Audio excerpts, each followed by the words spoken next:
السلام علیکم ورحمۃ اللہ وبرکاتہ۔ محترم سامعین کرام، آج میں آپ کے حضور میں حادثات سے بچنے کا ایک وظیفہ بیان کرتا ہوں، جو کہ حضور صلی اللہ علیہ وسلم نے حضرت ابو دردہ رضی اللہ تعالی عنہ کو بتلایا تھا۔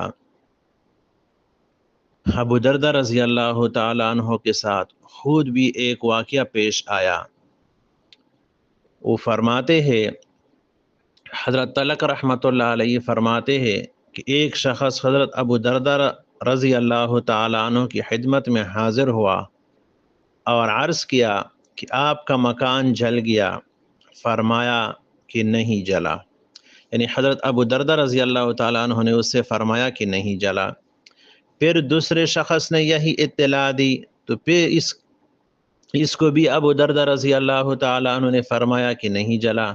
پھر تیسرے آدمی نے یہی خبر دی تو حضرت ابو دردہ رضی اللہ تعالی عنہ نے پھر اس کو بھی یہی فرمایا کہ نہیں جلا۔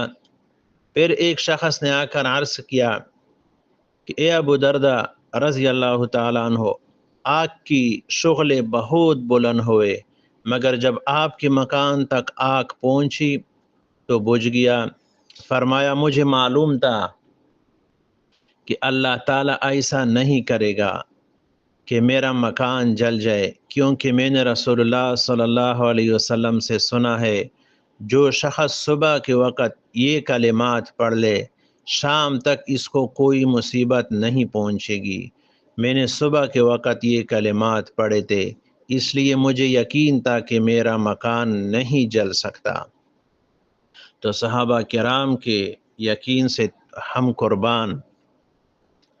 اور پھر ابو دردہ رضی اللہ تعالی عنہ نے وہ کلمات بھی بتائے، اس کو میں آپ کے حضور میں پیش کرتا ہوں اور انشاءاللہ آپ کو اسکرین پر بھی واضح نظر آئیں گے۔ بسم اللہ الرحمن الرحیم۔ اللہم انت ربی لا الہ الا انت علیک توکلت وانت رب العرش الکریم ما شاء اللہ کان وما لم یشاء لم يكن ولا حول ولا قوة إلا بالله العلي العظيم أعلم أن الله على كل شيء قدير وأن الله قد أحاط بكل شيء علما اللهم إني أعوذ بك من شر نفسي ومن شر كل دابة أنت آخذ بناصيتها إن ربي على صراط مستقيم۔ تو سامعین کرام، یہ وہ کلمات ہے جس کو ابو دردہ رضی اللہ تعالی عنہ پڑھا کرتے تھے، اور ہماری جو اکابر امت ہے، جو بڑے بڑے علماء ہیں، وہ بھی پڑھتے ہیں صبح اور شام، اور اسی وجہ سے باری تعالیٰ کے فضل سے وہ حوادث زمانے سے بھی بچ جاتے ہیں۔